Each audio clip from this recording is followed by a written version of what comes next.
Evangelio según San Lucas, capítulo 13, verso número 22. Vamos a continuar con nuestra serie En manos de un Dios vivo. Este es el tema número 7 de esta serie.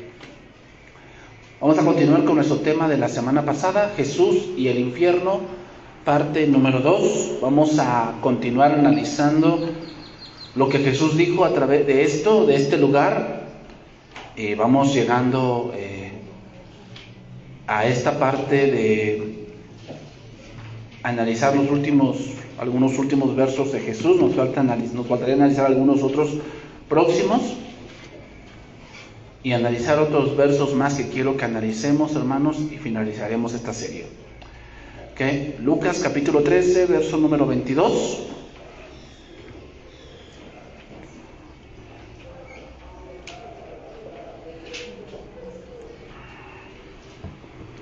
Dice ahí: pasaba Jesús por ciudades y aldeas, enseñando y encaminándose a Jerusalén.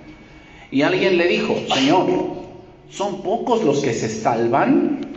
Y les dijo: esforzaos a entrar por la puerta angosta, porque os digo que muchos procurarán entrar y no podrán. Después que el padre de familia se haya levantado y cerrado la puerta, y estando fuera empiecéis a llamar a la puerta diciendo: Señor, Señor, ábrenos. Él respondiendo os dirá: no sé de dónde sois. Entonces comenzaréis a decir: delante de ti hemos comido y bebido, y en nuestras plazas enseñaste. Pero os dirá: os digo que no sé de dónde sois. Apartaos de mí todos vosotros, hacedores de maldad. Allí será el lloro y el crujir de dientes, cuando veáis a Abraham, a Isaac, a Jacob y a todos los profetas en el reino de Dios, y vosotros estáis excluidos. Hoy, hermanos, vamos a continuar analizando estos pasajes que Jesús dijo con respecto al infierno y analizarlos a quién se refiere, ¿verdad? ¿A quién se refiere en esos pasajes? Es fácil leer un pasaje y decir: bueno, esto le queda súper bien a tal persona, ¿verdad? Pero, sin embargo, al analizar lo que dice el maestro, pues nos pone a pensar si es que yo voy al cielo. Hay gente que piensa que va al cielo y no va para allá, no se va a encontrar ahí cuando muera. Ya hemos visto algunos pasajes donde el maestro habla claramente del infierno, y que es para aquellos que viven solo para sí mismos, para los libertinos, para aquellos que son hijos del maligno, como los vimos, para aquellos que no creen también, para aquellos que vuelven atrás, que temen más al hombre que a Dios, que, como lo dijo Cristo, los que temen más al que puede hacer daño al cuerpo, pero debemos temer más al que puede echar el cuerpo y el alma al infierno. ¿Ok? Ahora vamos a analizar este pasaje que acabo de leer, Lucas 13, 22, que vamos a leer. Ahí tienen como título La puerta estrecha. ¿Ok?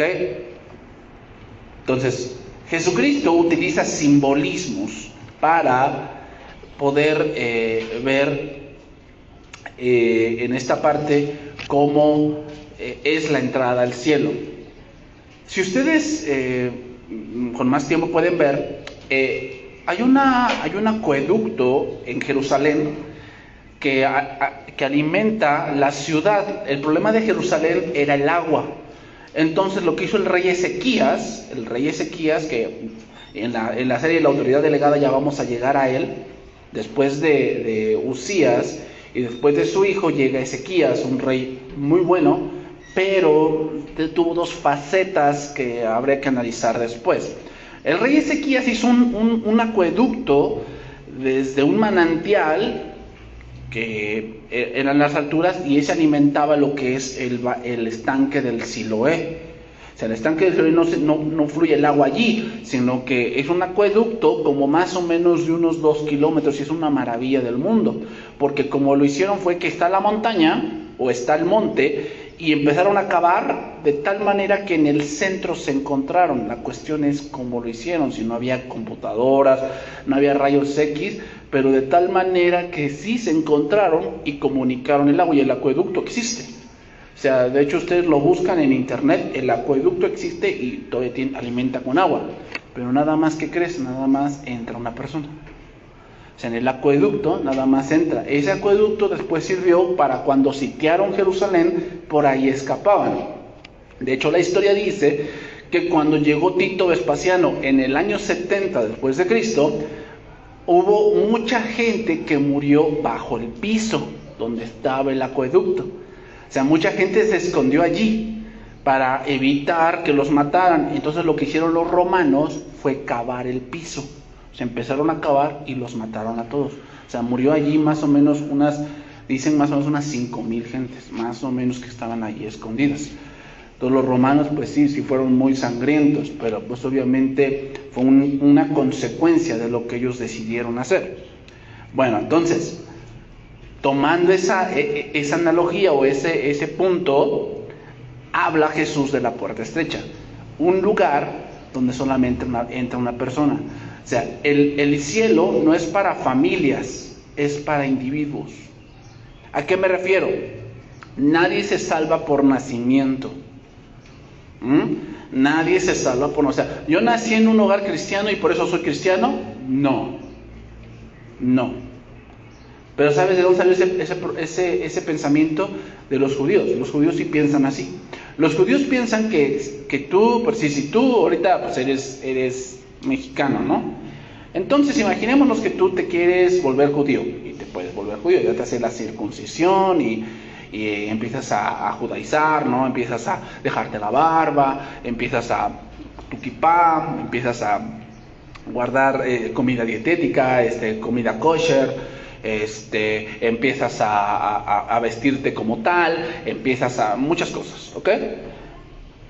Pero el judío te va a decir que tú apenas vas a generar santidad. Ya tus hijos que van a nacer judíos, ellos sí que ya son santos. O sea, por si tú te vuelves judío, tú no te puedes casar con una judía de años, no te puedes casar, porque ella es santa y tú no. Tú apenas vas a ser santo, es lo que ellos dicen. Ya tu hijo ya se podría casar, porque ya tu hijo ya es judío de nacimiento, o sea, ya trae una santidad intrínseca, ya la trae por dentro. Eso es lo que ellos dicen. Entonces ellos tienen la idea de que un judío, sea como sea y compórtese como se comporte, él va al cielo. Es más, algunos rabinos dicen que Abraham estaría en la puerta del infierno, y que si llegara un judío por equivocación, Abraham le diría: no, tú eres judío, tú vas por acá. Ellos dicen eso, un rabino así aseguran. Bueno, entonces, ese es el motivo de la pregunta. Dice que Jesús va caminando y en ese transitar va enseñando. Pero vamos a tomarlo así, es la última vez que van a escuchar del Maestro, porque se dirige a Jerusalén. ¿Y qué hay en Jerusalén? La cruz, ¿ok? Ya que su camino será hacia la cruz. Ahora, algunas cosas culturales que entender, como te lo dije. Algunos rabinos enseñaban que los israelitas tendrían parte en el mundo venidero, y entonces ningún israelita se encontraría en el infierno, lo cual es una mentira, es obvio que no. Entonces, tomando esto como referencia, es que ellos esperaban algo parecido, y es que pues el Maestro les dijera que no se preocupen. Por eso cuando le preguntan: Señor, ¿son pocos los que se salvan?, ellos lo que esperaban escuchar era que Jesús les dijera: no se preocupen, ustedes ya la libraron. Eso es lo que ellos esperaban escuchar. O sea que, no se preocupen, ustedes como son judíos, como son israelitas, ustedes ya están del otro lado, que se preocupen ellos, pero ustedes ya no. Pero lamentablemente esto no es así, sino que les hace ver que la puerta a la salvación es algo muy estrecho. O sea, que solamente entra una persona.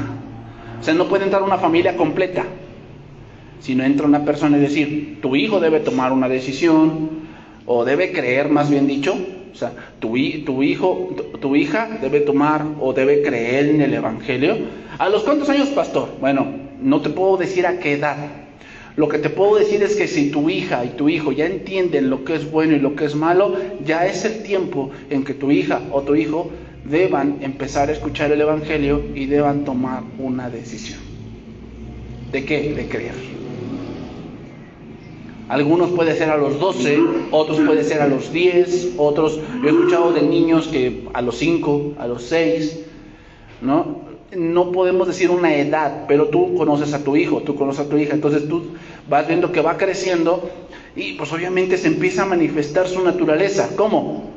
Es envidioso, no quiere prestar sus juguetes, ¿verdad? No quiere prestar esto, empieza a manosear, ¿verdad? Te empieza a manosear, él o ella ya empiezan a mentir, entonces nos empiezas a ver, entonces ya te empiezas a dar cuenta que ya es el tiempo en que tú les hables de Cristo.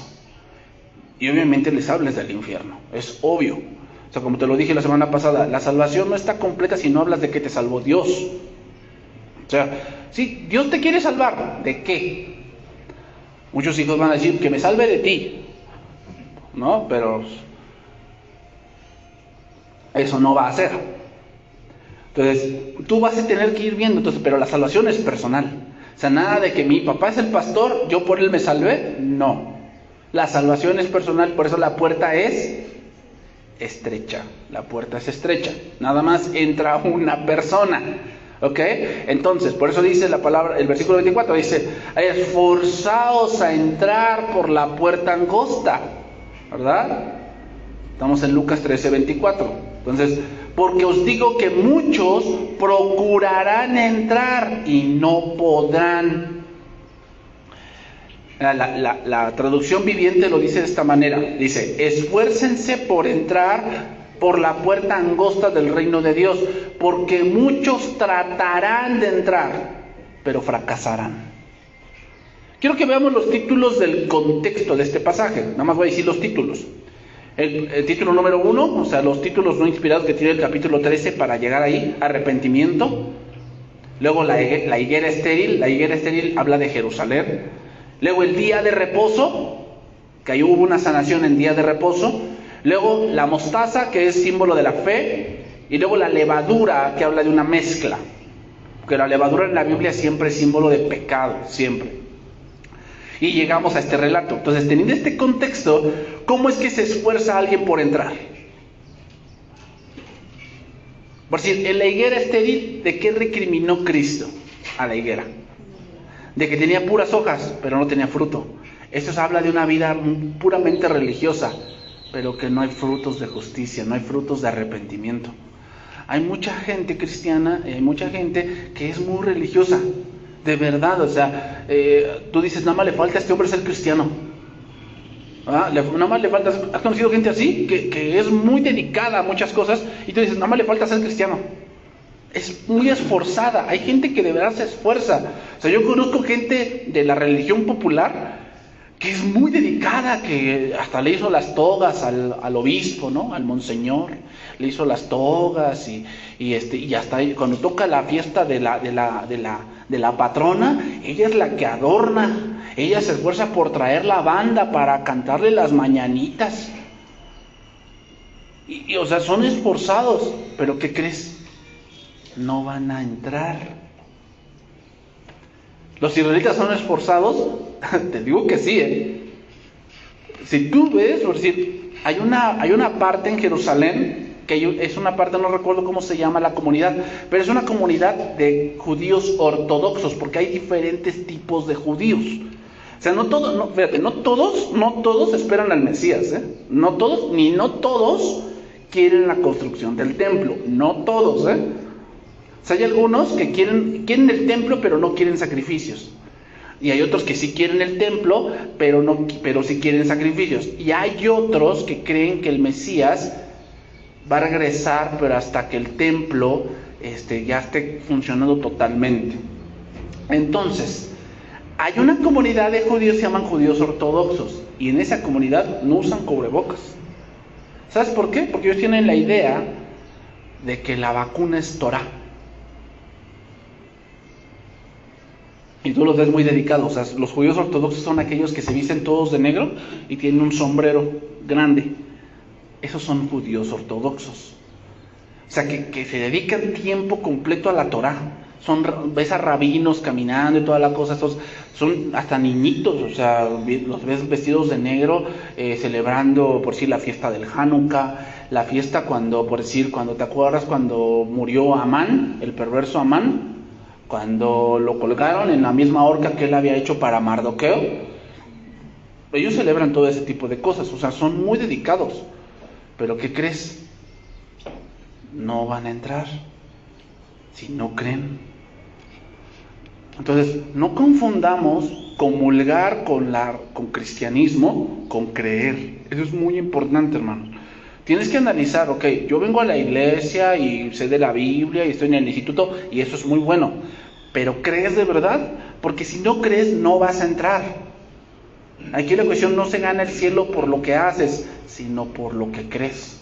Lo que haces es un reflejo de lo que crees, no en sí la salvación. ¿Ok? Entonces quiero que veamos que los primeros 3 puntos se trata de cosas estrictamente religiosas.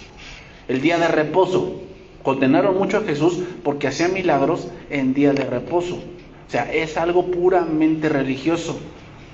Entonces, aquí la palabra procurarán, la palabra griega hace entender una persona que se preocupa por algo. O sea, que está preocupada por hacer ciertas cosas que tiene que hacer de su creencia. Eso tiene que ver. La versión Oro lo dice de esta manera: porque os aseguro que muchos buscarán cómo entrar y no podrán. El pueblo de Israel sin duda se esforzaba, buscaba la manera, y hay muchas personas religiosas que sin duda lo intentan, lo buscan cómo entrar, pero no podrán. Yo imagino la cara de los apóstoles diciendo: entonces, ¿ni porque nacimos judíos nos salvamos? No. Entonces, seguimos ahí, Lucas 13:25. Y Jesús ahora como que ejemplifica lo que está diciendo. Dice: después que el padre de familia se haya levantado y cerrado la puerta, estando fuera empiecen a llamar a la puerta diciendo: Señor, Señor, ábrenos. Él respondiendo os dirá: no sé de dónde sois. Quiero que se den cuenta en cómo Jesús dice quién cierra la puerta y lo que ellos llaman. Dice: el padre de familia. ¿A quién deja entrar el padre de familia? A los hijos. Juan 1:12. Mas a todos los que le recibieron, a los que creen en su nombre, les dio potestad de ser hechos. Ellos eran hijos de Abraham, no hijos de Dios. Muy distinto. Ellos eran hijos de Abraham y por eso pensaban que iban a entrar al cielo. No es que seas hijo de Abraham, es que seas hijo de Dios. Entonces vean cómo lo dice. Dice que después que el padre de familia, ¿por qué cierra el padre de familia? Porque los hijos ya entraron. Y luego dicen ellos, van a empezar a llamar diciendo: Señor, Señor. ¿Por qué no gritan Padre, Padre?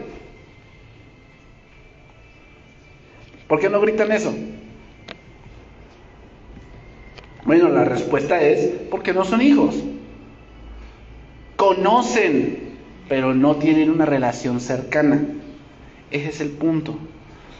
Mucha gente conoce, pero no tiene una relación cercana. ¿Cuánta gente conocemos así? Gente que tal vez es de otra congregación. Yo conozco mucha gente así, que son de otra congregación, conocen de la Biblia, pero yo como que los veo y digo: estos hombres no toman a Dios como Padre, lo toman como Señor. O sea, sí, dicen: no, es que sí, Dios tenemos que hacer bien las cosas. Yo por eso no robo, yo por eso no hurto. Y eso está bien. ¿Por qué? Porque un Señor lo dice, pero no lo toman como Padre. Y un día esas personas se van a enterar que no van a entrar al cielo.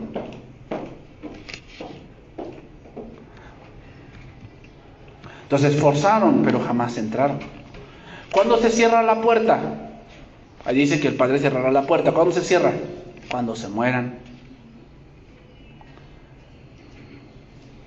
Y muchos en el infierno empezarán a gritar: pero si yo fui hasta, me sé la Biblia, Y entonces él les responderá: no sé quién eres. No sé quién eres. Esos hermanos tendrán un castigo más terrible porque estuvieron tan cerca, pero a la vez tan lejos. ¿Te imaginas qué martirio será para alguien en el infierno? Que estuvo tan cerca, que tuvo padres cristianos, que estuvo varias veces en la iglesia y de repente se encuentra en ese lugar. Estuvo tan cerca, pero a la vez tan lejos. Seguimos ahí, versículo 26. Entonces comenzaréis a decir: delante de ti hemos comido y bebido, y en nuestras plazas enseñaste. Pero os dirá: os digo que no sé de dónde sois. Apartaos de mí todos vosotros, y dice ahí, hacedores de maldad. Veamos, es como que empezarán a recitar, a decirme lo que memorizaron de mis sermones, pero que jamás creyeron, y donde estuve y hasta la ropa que traía, pero les diré: apartaos de mí. ¿Por qué dice, delante de ti hemos comido y bebido? ¿Cuál es el contexto de ese pasaje? Que Jesús iba predicando por las aldeas. Esas aldeas que no creían, un día van a decir: Señor, delante de ti, o sea, tú comiste conmigo. ¿Te acuerdas? Pasaste para allá por Jerusalén, por Nazaret, por Capernaum. Pasaste ahí y yo comí contigo. ¿Cómo que no me conoces? No, o sea, aquí no es de que conozcas algo, aquí es de que creas.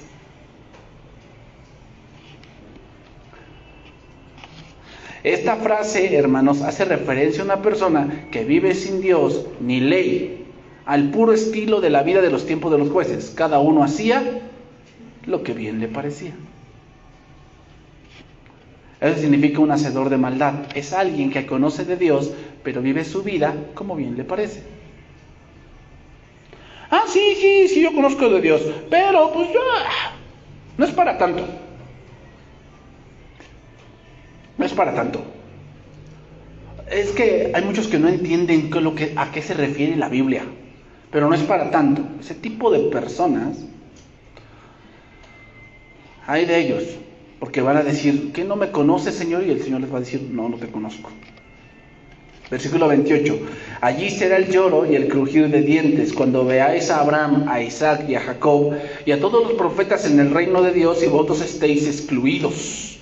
Porque vendrá del oriente y del occidente, del norte y del sur, y se sentarán a la mesa en el reino de Dios. Les está diciendo con esto: ustedes se jactan tanto de que como son hijos de Abraham, pues ya la tienen hecha. Pero no se sorprendan de que en aquel día ustedes queden excluidos, y aquellos que ustedes piensan que no merecen van a sentarse a la mesa. Por eso dice que vendrán del oriente, del occidente. ¿A quién se refiere? A los gentiles. Se refiere a los gentiles, que ellos pensaban que eran leña del infierno. Entonces, pregunta para ir finalizando este pasaje: ¿para quién es el infierno? Pues para aquellos que saben de la Biblia, que saben cosas de Jesús, sin embargo no creen, y viven como les parece, pero como saben Biblia, ya piensan que van al cielo. Oh, gran sorpresa tendrán, que se enterarán, que se encontrarán en un lugar muy diferente, y se lamentarán y llorarán, y que estuvieron tan cerca y tan lejos, sin embargo la puerta se ha cerrado. Por eso dice: ahí será el lloro y el crujir de dientes. ¿Por qué? Estuve tan cerca, tuve padres cristianos, supe de la Biblia, estuve en el instituto, pero como nunca creí, estás en este lugar.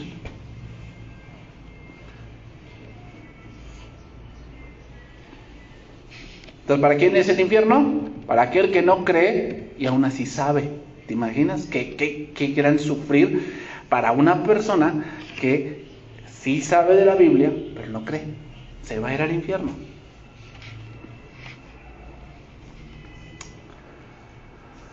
¿Ah?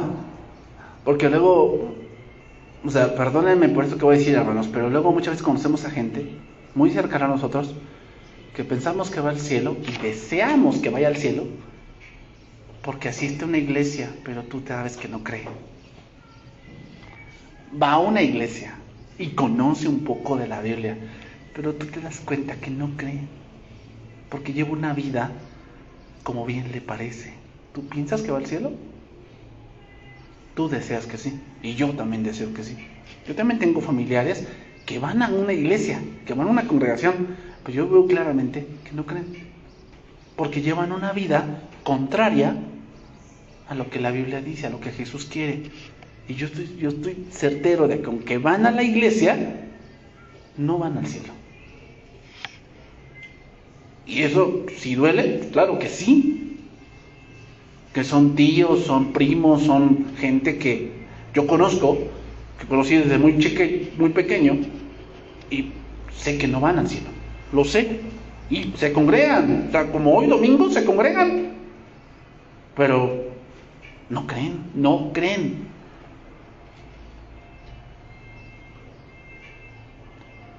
Pasamos a otro pasaje. Mateo 22:9. Mateo 22:9. Dice ahí: Id pues a las salidas de los caminos y llamad a las bodas a cuantos halléis. Y saliendo los siervos por los caminos, juntaron a todos los que hallaron, juntamente malos y buenos, y las bodas fueron llenas de convidados. Y entró el rey para ver a los convidados, y vio allí a un hombre que no estaba vestido de boda. Y le dijo: Amigo, ¿cómo entraste aquí sin estar vestido de boda? Mas él enmudeció. Entonces el rey dijo a los que servían: Atadle de pies y manos y echadle en las tinieblas de afuera. Allí será el lloro y el crujir de dientes. Ahora vemos este pasaje, que es una parábola que Jesús relató en el templo de Jerusalén.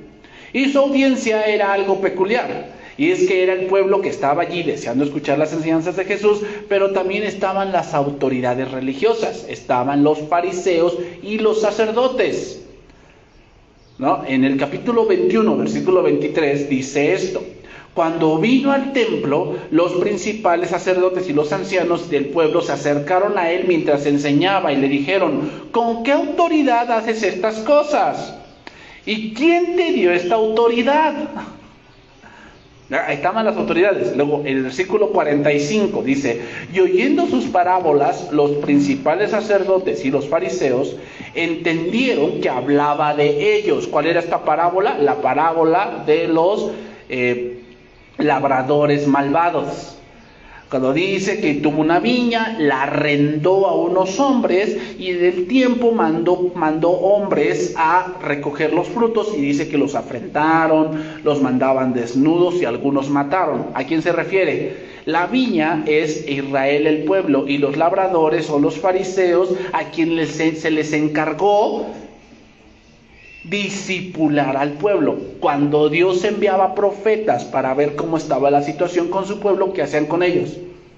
Los mataban, los golpeaban, los afrentaban, y después dice que al último envió a su hijo, símbolo de Cristo. Y entonces dice que ellos dijeron: aquí viene el heredero, venid, matémosle para que la viña se nos quede. Entonces es un símbolo de que los fariseos, todo ese concilio, dice la palabra, que conspiraron o que turbaron a la multitud para que gritaran: crucifícale. Fueron los fariseos, los escribas y los sacerdotes los que instigaron a la multitud a decir: no tenemos más rey más que a César. ¿Quiénes dijeron eso? Las autoridades. Y entonces instigaron a la multitud a gritar, cuando dijo Pilatos: ¿y qué haré con Jesús llamado el rey de los judíos? ¿Y quiénes empezaron a gritar: crucifícale? Las autoridades. ¿Y quién siguieron después? La multitud. Quiero que nos demos cuenta en eso, hermanos. Las autoridades, como nosotros, o sea, yo puedo hacer que tú tengas un pensamiento hacia una cosa. Si yo te enseño mal, tú vas a tener un pensamiento hacia una cosa. ¿Qué es lo que está pasando, o no? Aquel que predica de la prosperidad, pues está como que gritando: crean en esto, y ahí va la gente a creer.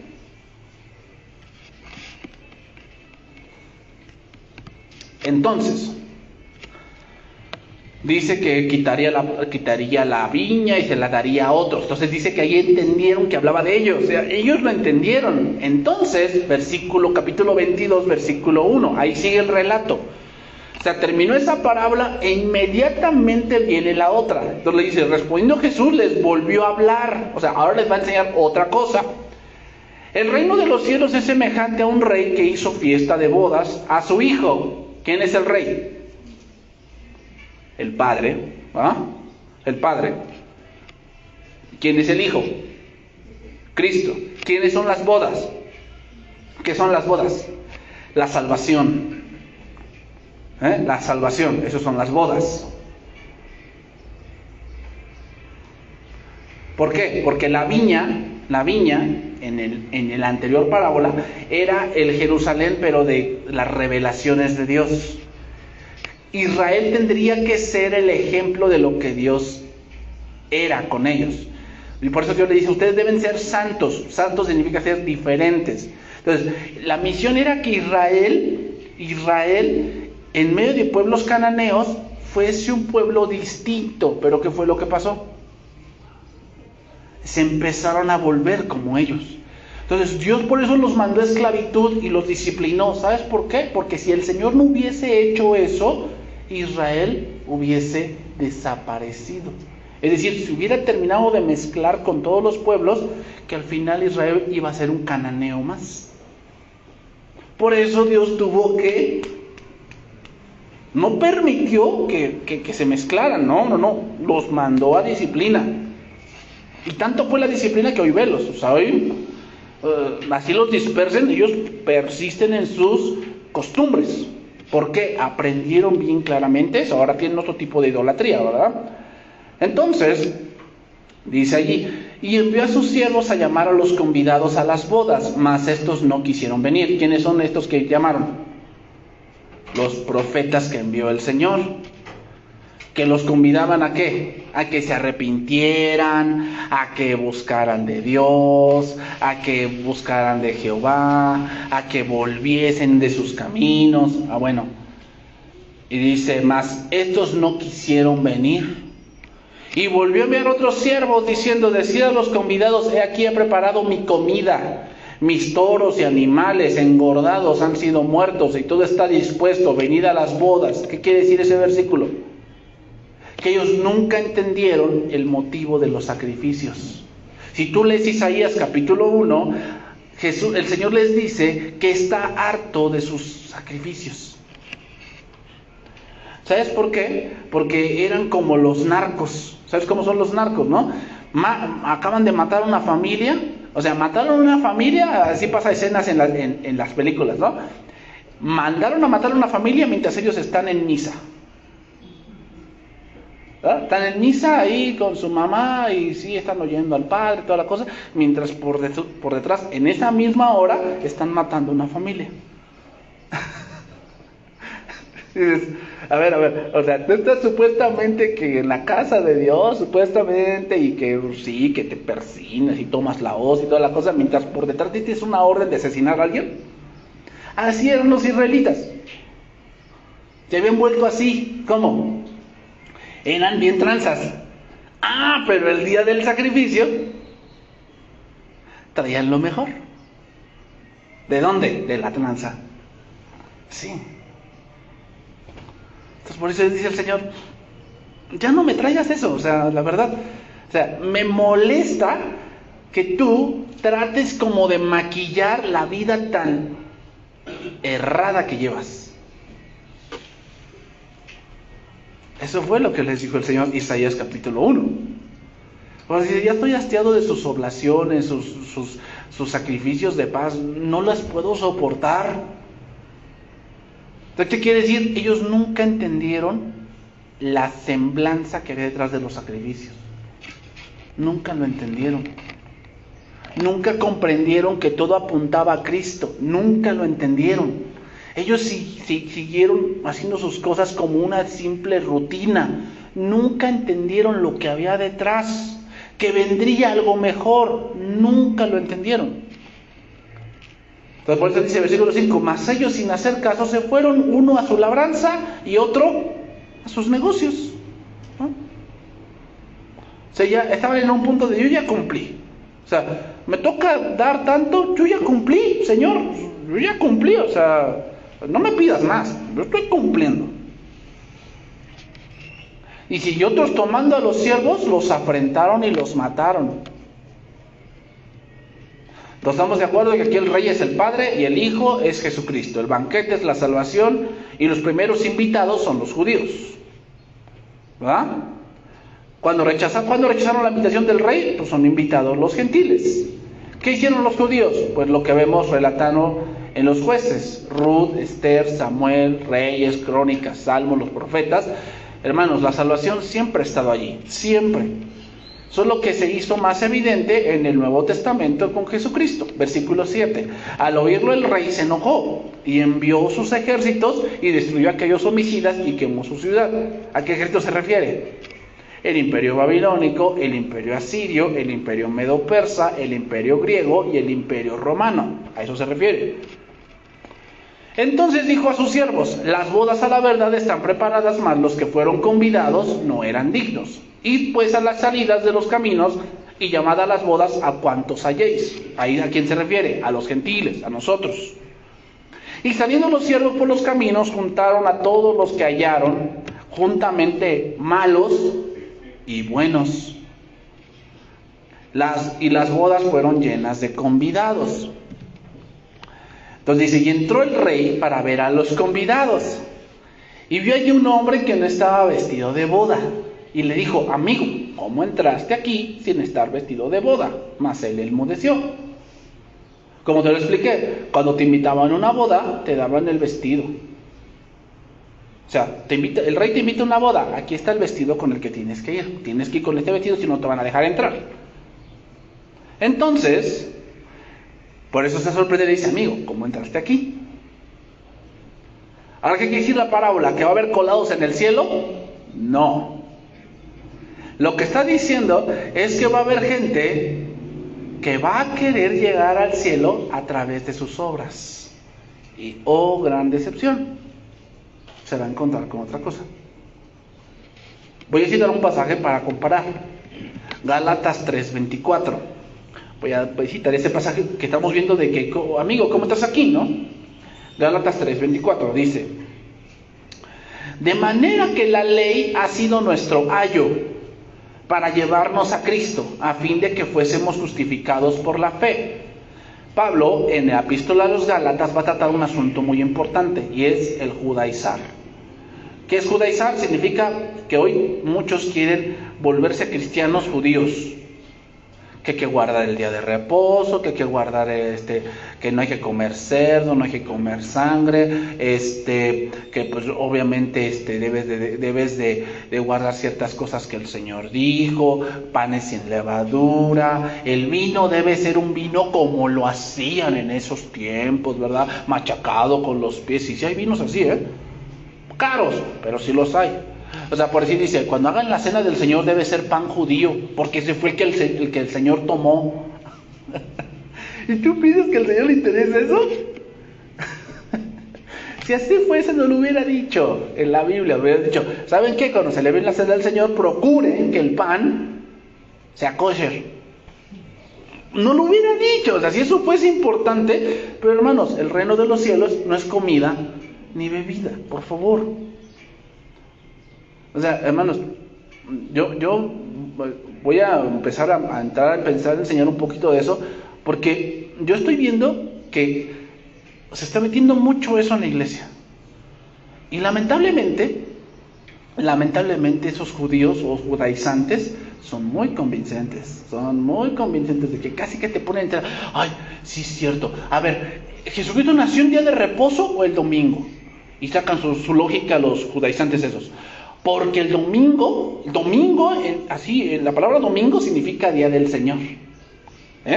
El nombre domingo significa día del Señor. No, pero lo toman, es que en inglés es Sunday y significa día del sol. Es un día pagano. Pues la Biblia dice que para algunos todos los días son iguales y para otros hacen distinción entre día y día, y ambos glorifican a Dios. Si tú piensas, judaizante, que el domingo es un día pagano, pues bueno, está bien, o sea, pues es tu bronca. Pero para mí, el domingo... Entonces dicen, no, entonces Jesús no pudo nacer en domingo, porque el domingo es un día pagano, no pudo nacer ese día. Entonces, Señor, ¿te lo llevas o te lo mando? Pero, hermano, tú ves ese tipo de congregaciones, están rabinos que hacen que la iglesia celebre la fiesta de Pentecostés. Cuando, hermanos, la fiesta de Pentecostés ya se cumplió. Hechos capítulo 2. Pentecostés significa la fiesta de las primicias. ¿Quién fue la primicias? Cuando descendió el Espíritu Santo. Nosotros ya no tenemos que celebrar Pentecostés. ¿Sabes qué hace este judaizante? Hace que la iglesia traiga fruta y traiga verduras y las presente delante del altar. Y entonces dice, él se jacta y dice, no, sí, estuvo bien bonito, ¿verdad, iglesia? No, sí, presentamos ante Dios todos nuestros frutos, toda la cosa. Mira, yo no digo que sea malo, pero ¿sabes lo que va a empezar a hacer la iglesia? Empieza a sentir que está bien porque hizo eso. Y ya no, su confianza no está en Cristo, está en lo que hacen. Ese es el problema del judaizar. Ese es el problema. Que la gente empieza a confiar en lo que hace, en que guardé, en que traje, en que hice esto. ¿Y Cristo dónde quedó? ¿Dónde está la confianza en Cristo, nuestra fe en Cristo? ¿Dónde está? Se ha perdido. Por eso, hermano, voy a tener que empezar a abordar un poquito ese tipo de cosas. Porque, hermanos, de verdad, o sea, yo lo veo y es tan fácil que se engañan. Y, pastor, es que dice este hombre que el día del Señor es el sábado porque están los 10 mandamientos. Sí, pero ¿sabes que los 10 mandamientos y el sábado fue hecha en la antigua creación? ¿Dónde viene el principio del día de reposo? En la creación, ahí viene el principio. ¿Y qué se hizo ahí? La primera creación, la cual cayó, ¿o no? Ahí salió Adán y Eva. Entonces, por eso Pablo en Romanos habla del postrer Adán. ¿Por qué? Es de otra creación. ¿Cuál es el día de reposo? Si se fuera así, de la nueva creación. El día que Cristo resucitó. Cuando tú guardas el día de reposo, tú quieres decir que tú sigues en la antigua creación y tú sigues por las obras.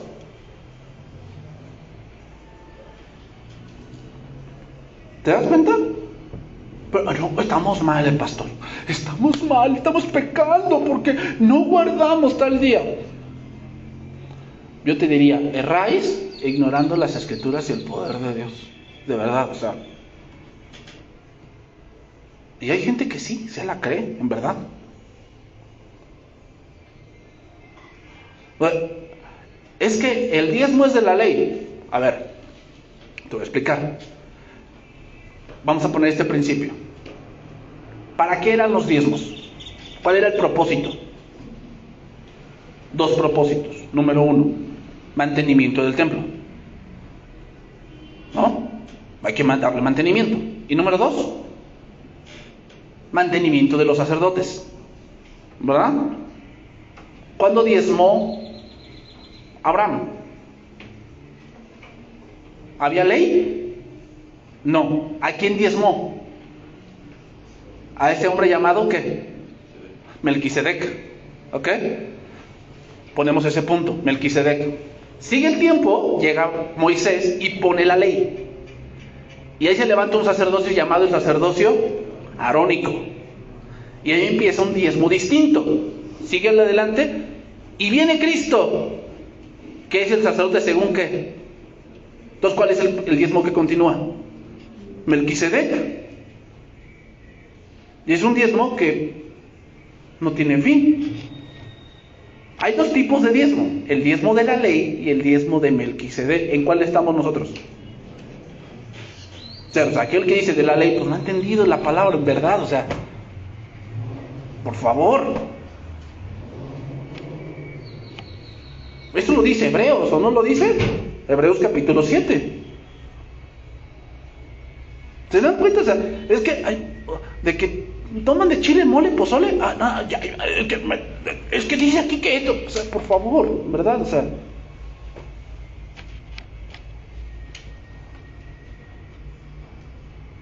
por eso dice ahí, Gálatas 3:24. De manera que la ley ha sido nuestro ayo. ¿Quién es un ayo? Es una persona que toma al niño en sus primeros días y lo empieza a educar. Cuando ya sea grande, el papá lo toma y le enseñan los negocios familiares.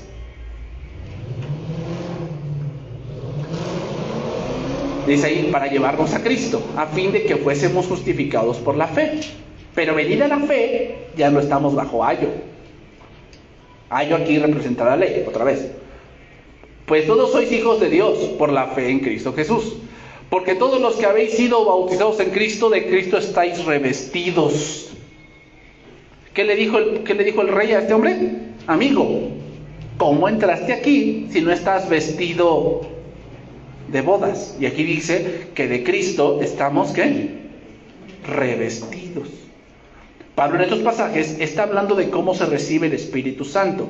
Luego pone el ejemplo de Abraham, de cómo le fue contado por justicia. Aún la ley no existía allí. Y después de los versos que leímos en el propósito de la ley jamás fue para salvación, sino para guiarnos a algo mejor. Esto es, Cristo. Para los que los pecadores fuesen hechos evidentes. Entonces, al hacerse evidente, entonces el pecador tendría que ir a Cristo. Y ahora en Cristo somos hijos. Todos hemos sido bautizados, es decir, todos somos una nueva creación. Porque recuerden que el bautismo representa la muerte y la resurrección de Cristo para nacer a una vida nueva. Por eso dice bautizados en Cristo. Somos una vida nueva, una nueva criatura que su vestido es representado no por las obras de la ley, sino por el sacrificio y redención de Cristo. A eso se refiere. Entonces, ¿qué representa ese hombre que estaba en la fiesta no vestido de bodas? Una persona que intenta llegar al cielo a través de las obras de la ley. Alguien que quiera guardar las obras de la ley no va a llegar al cielo. Le van a decir, amigo, ¿cómo entraste aquí si no tienes vestido de bodas? Y él va a enmudecer. Dice ahí, más él enmudeció. Regresamos a ese pasaje, 22:13. Entonces el rey le dijo a los que servían, atadle de pies y manos y echadle a las tinieblas de afuera. Allí será el lloro y el crujido de dientes. Nuevamente, ¿a qué hace referencia? Bueno, a que este hombre escuchó el evangelio, sin duda, pero optó por las obras. Es decir, mezcló, no confió totalmente en Cristo, sino que lo tomó como una opción más. Es obvio que no tenía vestido de bodas. ¿Por qué? Bueno, porque escuchó el mensaje pero no creyó, sino que confió en sus buenas obras. Entonces vino algo que pues él no esperaba, el infierno. Atarlo de pies y manos. ¿Por qué le ataron de pies y manos? Porque con eso actúas. Con eso actúas. Atarle de pies y manos. O sea, alguien que actúa en la ley, pies y manos, al final se va a encontrar que en el infierno sus obras no valen nada.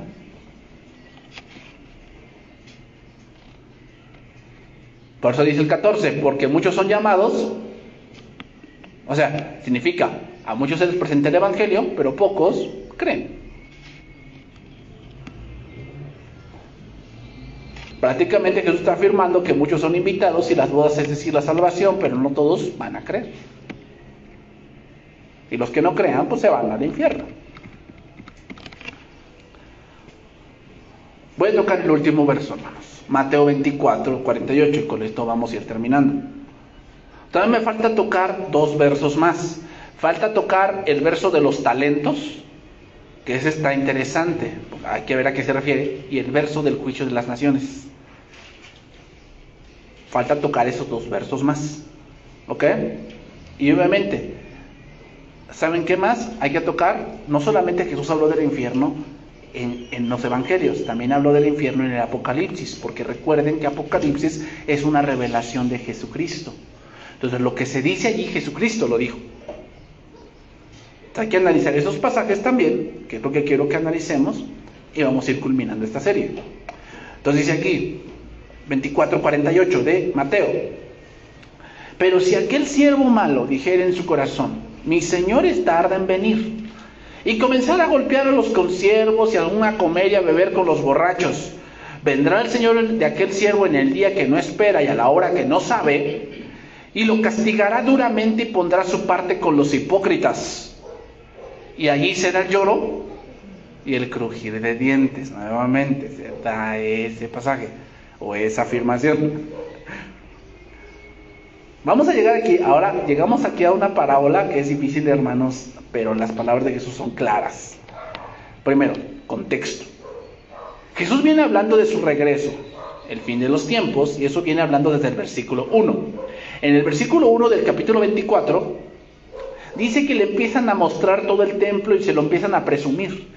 Entonces Jesús les dice, ven, esta construcción no quedará piedra sobre piedra. Y así sucedió, el año 70 después de Cristo. Dice que no quedó piedra sobre piedra porque dicen que entre las hendiduras de las piedras había oro. Entonces los romanos, en esa ambición, empezaban a destruir, o sea, a desgajar todas las piedras del templo para buscar el oro. Por eso no quedó piedra sobre piedra. Eso es lo que dice la historia.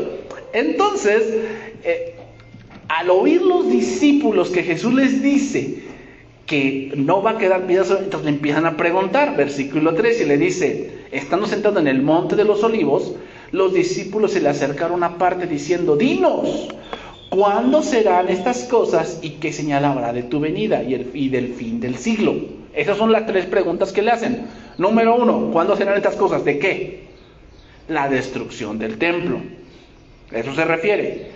¿Cuándo serán esas cosas? Es la destrucción, porque ese es el contexto del que Jesús viene hablando. Número 2, ¿qué señal habrá de tu venida? Y número 3, del fin del siglo. Esas son las 3 preguntas que Jesús va a contestar. Entonces, primero dice, respondió Jesús y les dijo, mirad que nadie os engañe. Entonces, la primera, la destrucción del templo, como te lo dije, sucedió en el año 70 después de Cristo con Tito Vespasiano. Vemos las señales de la venida de Cristo y una de las cosas que habrá es que habrá mucha apostasía. Mucha apostasía. En la venida de Cristo habrá mucha apostasía, muchos falsos, mucho relativismo, no hay verdades absolutas, que es lo que estamos viviendo. A partir del verso 29, parece que ahora Jesús habla de las señales de su venida y que la venida de Cristo será como algo repentino para el mundo, pero no para un hijo de Dios. Sin embargo, algunos cristianos no estarán listos. Versículo 36. Pero del día y la hora nadie sabe, ni aun los ángeles de los cielos, sino solo mi Padre. Mas como en los días de Noé, así será la venida del Hijo del Hombre. Porque como en los días antes del diluvio, estaban comiendo y bebiendo, casándose y dándose en casamiento hasta que el día en que Noé entró en el arca. Jesús viene hablando del contexto que será como en los días de Noé, y una de las cosas que había en los días de Noé es que no creían en nada. O sea, estaban casándose y dándose casamiento, significa, no creían en nada. Noé les hablaba y ellos decían, sí, yo creo que Dios ni existe. Como hoy lo vemos. No, la Biblia ya pasó de moda, ya hay que, o sea, ya es un libro muy antiguo, ya, o sea, ¿a poco crees todo eso que dice allí? O sea, eso fue para un tiempo ya, del tiempo de los griegos, que también Zeus y Apolos y Ares y Afrodita, o sea, inventaban, ellos también aquí inventan. Bueno. También se refiere a que será un tiempo que solamente será de los sentidos, que también lo estamos viviendo el día de hoy. Versículo 40. Entonces estarán 2 en el campo, el uno será tomado, el otro dejado. 2 mujeres estarán moliendo en un molino, la una será tomada y la otra dejada. Velad pues, porque no sabéis a qué hora de venir vuestro Señor. Pero saber esto, que si el padre de familia supiese a qué hora el ladrón habría de venir, velaría y no dejaría minar su casa. Por tanto, también vosotros estad preparados, porque el Hijo del Hombre vendrá a la hora que no pensáis. Será un tiempo, hermanos, de relajación. La pandemia ha traído eso, Es un tiempo de relajación porque hoy la gente ve como una opción ir a la iglesia. No lo ve como una necesidad, lo ve como una opción. O sea, ¿vamos a ir a la iglesia el domingo, sí o no? Ay, no sé, como que, pues ya, como tenemos un buen pretexto, ¿no? Porque pues, estamos en rojo, en amarillo, en verde, no sé. Entonces, no, como hoy no, hoy se me antoja que el semáforo esté en rojo, entonces hoy no voy. ¿Te das cuenta de la relajación? Relajación es que hoy como pues, sí transmitimos por internet, pero a mí no me consta que tú estés escuchando o que tú estés entendiendo. Porque tú tienes la capacidad ahorita de prenderle o no le prendes. Le pones o no le pones. Esto es tu decisión. Eso es relajación. O sea, como que ya Dios es como una opción más, ¿no? Hay tantas opciones en internet y Dios es una opción más. ¿Verdad? Entonces, es un tiempo de relajación. Será un tiempo en que los cristianos dejarán de hacer las cosas que son de gran importancia por dedicarse a las de menor importancia. Lo cual, hermanos, ya estamos viviendo. Ya estamos viviendo.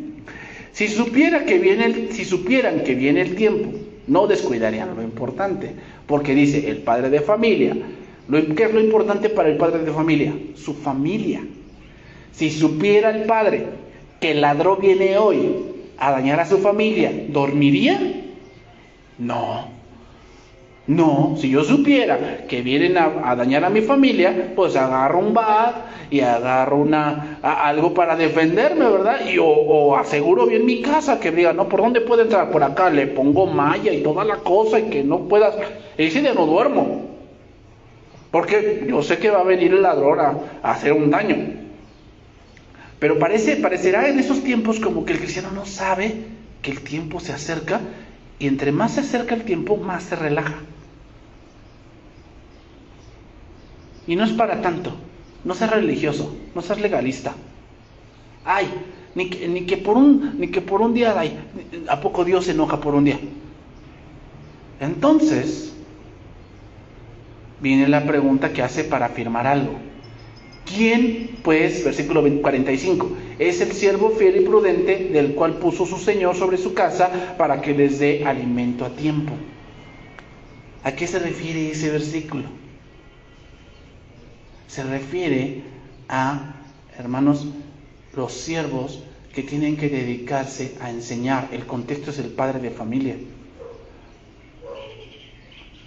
Y también se refiere a los pastores y a los líderes, que se nos fue encargado que dar el alimento a tiempo. Significa que en los tiempos últimos la verdadera enseñanza va a escasear mucho, hermanos. No digo que no va a haber gente que predique, pero no va a predicar el alimento a su tiempo, sino va a predicar lo que le convenga a la gente. Por eso dice, ¿quién es el siervo fiel y prudente? Dos cosas, fiel y prudente. ¿Qué quiere decir? Fiel es alguien, pues, que se va a mantener en la línea. ¿Y prudente qué significa? Que está viendo que hay que predicar de esto porque eso es lo que está ahorita ocasionando problemas a la iglesia. Ejemplo, Pablo en todas sus cartas, Filipenses, Colosenses, Tesalonicenses, Gálatas, Efesios, Romanos, Corintios, si tú te das cuenta, todas las cartas tratan un problema que tenía esa iglesia. Tratan problemas que eran necesario tratar. Por si con los filipenses eran los judaizantes, con los efesios que tenían mucho conocimiento, pero no vivían el conocimiento. Con Corintios es que eran bien carnales. Con tesalonicenses era que ellos estaban muriendo sus familiares y como que no tenían bien claro la venida de Cristo. Entonces se va tratando cierto tipo de problemas dentro de las cartas. Bueno, lo mismo pasa aquí. Uno que es fiel y prudente es que sabe la necesidad de su congregación y entonces les empieza a enseñar de eso. No es enseñar por enseñar, o sea, no es nada más, no, pues hoy se me antoja ver esto, pues a ver qué le cachan. No, sino que es necesario que hablemos de este tema, es necesario que hablemos de esto, eso es ser prudente, hermanos. También entonces, un padre de familia, si ya ve que su hijo está creciendo, pues ya no le va a hablar como un niño de 5 años cuando ya tiene 10. No, tú eres prudente y dices, hijo, ya es necesario que tú sepas ahora de estas cosas. Hija, o sea, tú la ves que ya va creciendo y va a venir la costumbre de las mujeres. ¿Vas a hablar con ella de eso? Ah, no, pastor. O sea, a ver, ¿quién creó eso? Pues Dios. Pues es necesario que tú como mamá le hables de eso. ¿O qué quieres que le enseñe al mundo? ¿De cómo es eso? ¿Cómo verlo como un tabú? No. Pues obviamente, ¿quién le va a enseñar los cuidados? ¿Quién le va a enseñar a cómo tener esa higiene personal? Pues sí. Esa es la prudencia, que hay ciertas edades en que tenemos que hablar de ciertas cosas. Entonces, dice ahí, versículo 46, bienaventurado aquel siervo al cual cuando su señor venga, le haya haciendo así. ¿Haciendo qué?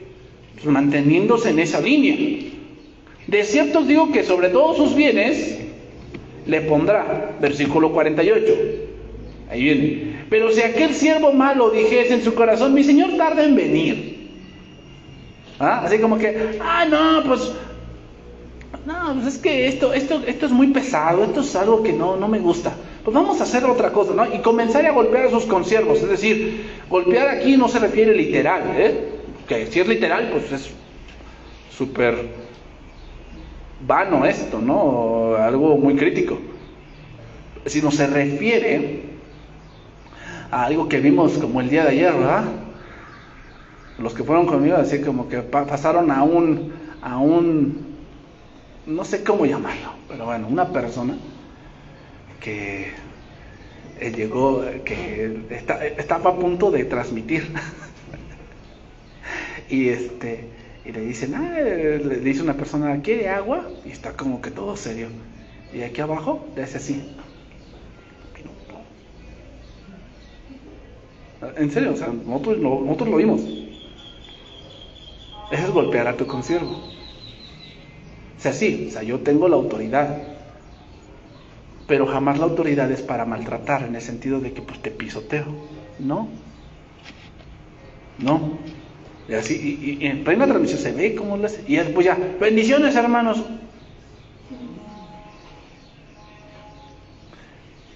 Y comenzaré a golpear a sus consiervos. También golpear a sus consiervos significa robarles. No les enseño, pero les robo. Eso significa golpear a sus consiervos. Y a comer y a beber, entregarse a los placeres, porque comer y beber es un placer. Ay, se me antoja una birria o unas tortas ahogadas, y cuando te las comes sientes un placer, dices, ay, qué rico, tenía mucho antojo. Comer y beber es un placer. Bueno, se entrega a los placeres y a los excesos, porque una borrachera es un exceso de algo. La borrachera no viene nada más porque te tomas un caballito, no. La borrachera viene cuando tomas exceso de algo. Pero bueno, con los borrachos, vendrá el Señor de aquel siervo en el día que no espera y a la hora que no sabe, y lo castigará duramente, y pondrá su parte con los hipócritas. Allí será el lloro y el crujir de dientes. Veamos, no dice que abandonó el ministerio, sino que parece que hace abuso del poder, que es lo que hacen los que están en el poder. Golpean a sus consiervos, comen y se emborrachan. Es decir, piensan que la autoridad es una licencia para vivir una vida de excesos. Si no, pregúntale al negro Durazo. Te vas a dar cuenta, ¿no? Pensó que la autoridad es para vivir en excesos. Entonces, nuevamente estamos viendo esto, hermanos, donde vemos a gente que solo está entrando a las congregaciones para enriquecerse y obviamente para golpear a sus consiervos. Pero es interesante cómo le llama a estas personas, les llama hipócritas. Pondrá su parte con los hipócritas. Entonces, ¿para quién es el infierno? ¿Para los hipócritas? No. Es para aquellos que, sabiendo la voluntad de su Señor, hacen lo contrario. Esa gente estará en el infierno. O sea, lo que nos está diciendo, básicamente, es para aquel que piensa que a lo mejor porque está en un puesto de autoridad en la iglesia ya la hizo. No es cierto. O sea que también es para mí, en el sentido de que no me crea yo que voy al cielo porque yo te predico. Puede ser que yo predique y predique la Biblia y me voy al infierno. Eso es crítico, ¿no? O sea, que va a haber gente, o sea, lo vamos a ver, hermano, va a haber pastores que vistes en la televisión o vistes en el internet que no van a ir al cielo. No van a ir. Sí, va a pasar, hermanos.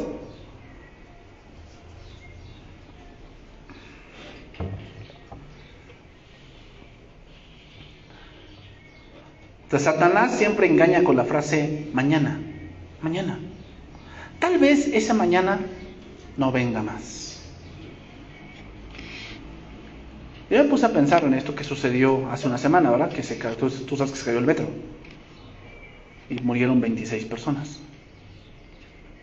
¿Qué estarán pensando esas personas cuando venían en ese transporte? Los que han vivido o los que hemos estado en esa ciudad, pues la gente vive queriendo ganarle el tiempo y vive en el mañana. Así vive esa gente. Vive pensando, mañana haremos, mañana esto, mañana el otro. Y no saben que en ese momento sucedería algo que no pensaban y a la hora que menos pensaban.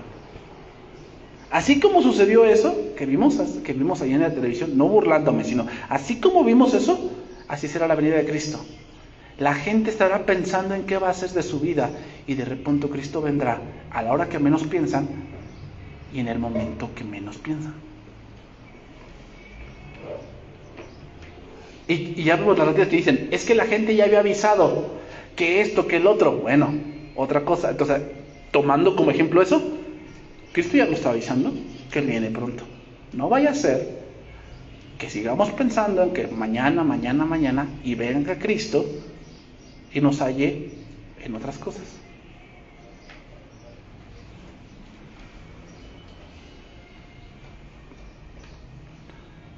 Entonces, hermanos, ¿Cristo habló más del infierno que del cielo? Sí, y lo estamos viendo que sí. Cristo habló más del infierno que del cielo. ¿Por qué? Porque muchos tienen ese pensamiento de que iban al cielo por nacimiento. Vamos a orar, hermanos, y vamos a terminar este tiempo.